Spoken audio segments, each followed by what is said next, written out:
नमस्कार साथियों, royal classes Barmer में आपका स्वागत और अभिनंदन है।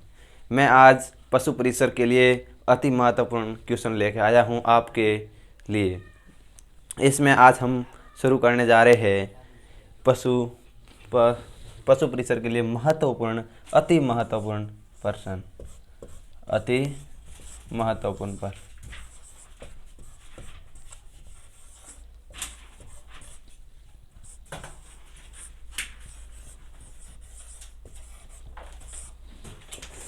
आज का टॉपिक हमारा अति महत्वपूर्ण क्वेश्चन लेके आए हैं। कहते हैं कोई व्यक्ति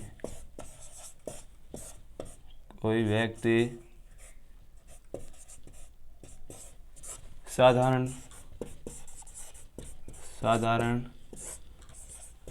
ब्याज की दर से 10% वार्षिक दर से 10% वार्षिक दर से 5,000 रुपये 2 साल के लिए उधार देता है तो उस व्यक्ति को ब्याज सहित कितना रुपए वापस लौटाना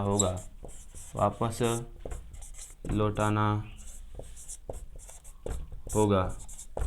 तो ये क्वेश्चन इम्पोर्टेंट है क्योंकि साधारण ब्याज से जुड़ा हुआ क्वेश्चन है कि कोई व्यक्ति साधारण ब्याज की दर से 10% की वार्षिक दर है उससे 5,000 रुपये 2 साल के लिए उधार देता है। उस व्यक्ति को ब्याज सहित कितना रुपये वापस देना होता है। तो हम पहले हमारे पास कितने रुपए हैं, तो 5,000 रुपये है। तो लो ये 5,000 मैं इस पेन से लिखता हूँ कि ये 5,000 कितने हैं, 5,000। अब इन्होंने 10% वार्षिक दर से दी है तो मतलब 100 में आप 10 जोड़ोगे तो 110/100 कितना होगा, 110/100 इंटू इन 1 साल के लिए होगा। साधारण ब्याज 1 साल से भी निकल सकता है। अब यहाँ क्वेश्चन पूछ लेता कि वार्षिक चक्रवृद्धि ब्याज होता है तो हम 2 बार, क्योंकि चक्रवृद्धि ब्याज के ऊपर ब्याज भी लगता है इसलिए इसमें हम हल करेंगे। तो 1 0 से यहाँ कटा, 1 यहाँ कटा, तो यहाँ होगा 5500 रुपये लौटाने। 5,500 मतलब 500 रुपये 1 साल का ब्याज है, 2 साल का कितना होगा, तो कुल मिला के उनको 100,000 रुपये है वो लौटाने होंगे।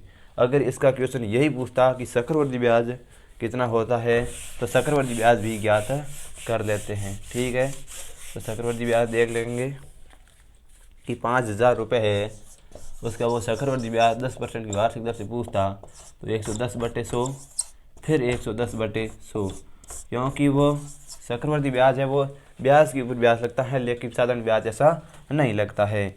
तो 2 0 से 2 0 गए, उसके बाद ये 2 0 गए। अब 121 इंटू 50 तो इसका गुणा करो 0 0 0 5 10 और 0 50 यानी तो 1,050 रुपये लौटाने होते थे। अगर उसका पूछ लेता कि इसका अंतर कितना है तो अपन का 50 आंसर आता। साधारण ब्याज और चक्रवृद्धि ब्याज का इसमें अंतर कितना है तो 50 रुपये का अंतर है, क्योंकि 500 पे ब्याज लग गया। 500 पे कितना ब्याज लगा, 50। इस आगे का क्वेश्चन हम हल करते हैं भाई। और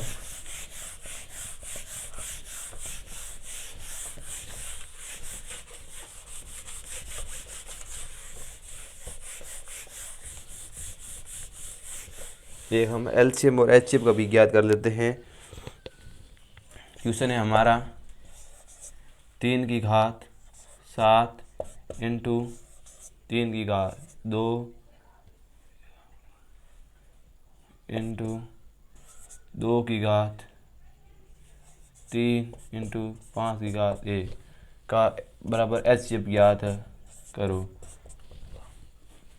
इसका HCF पूछा जाता है तो HCF इसका 1 आएगा, क्योंकि पूरे सरणों में जब तक कॉमन पद नहीं होगा, अगर तीन तीनों में होता और घात भी समान होती या अलग अलग मान लो, अब मैं यही क्वेश्चन HCF पूछा जाता तो इसमें आता HCF 1 है, LCM पूछता तो LCM में 3 की घात 7 लिखता, जो बड़ी है वो लिखनी है, 2 की घात 3 लिखता और 5 की घात 1। अब आप कहोगे कि यहाँ ये सर क्वेश्चन यह पद कैसे गायब हुआ? ये पद इसलिए गायब हुआ क्योंकि 3 इसमें भी आ रखा है, साथ में 3 आता है क्या? 3 की घात साथ में भी 3 की घात 2 आता है, इसलिए HCF में जो ज़्यादा होता है उन कॉमन में से वो लिया जाता है। HCF में कॉमन पद देखा जाता है, कॉमन इसमें 5 और 2 पड़े हैं और यहाँ 3 है, इसलिए कोई कॉमन पद है नहीं, इसलिए HCF इसका 1 होगा। ठीक है, एक और लेते हैं HCF और LCM।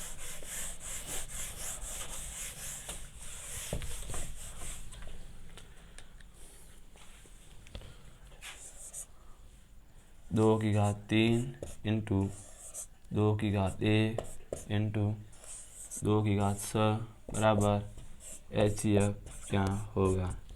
अगर ये क्वेश्चन पूछा है कि 2 की घात 3 इंटू 2 की घात 1 इंटू 2 की घात 6, इसका HCF क्या है? तो इसका HCF होगा वो 2 की घात 1 होगा, क्योंकि इनमें जो भी छोटा है वो होता है, क्योंकि ये सभी में आ रखा है। अगर मैं इसमें ले लेता कि 2 की घात 3 ले लूँ, तो मैं 2 की घात 3 लेता, क्या इसमें 2 गुणा 3 होगा? नहीं, 2 गुणा 1 ही है इसमें।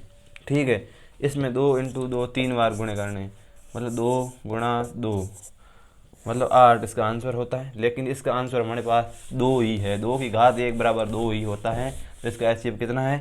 2 है।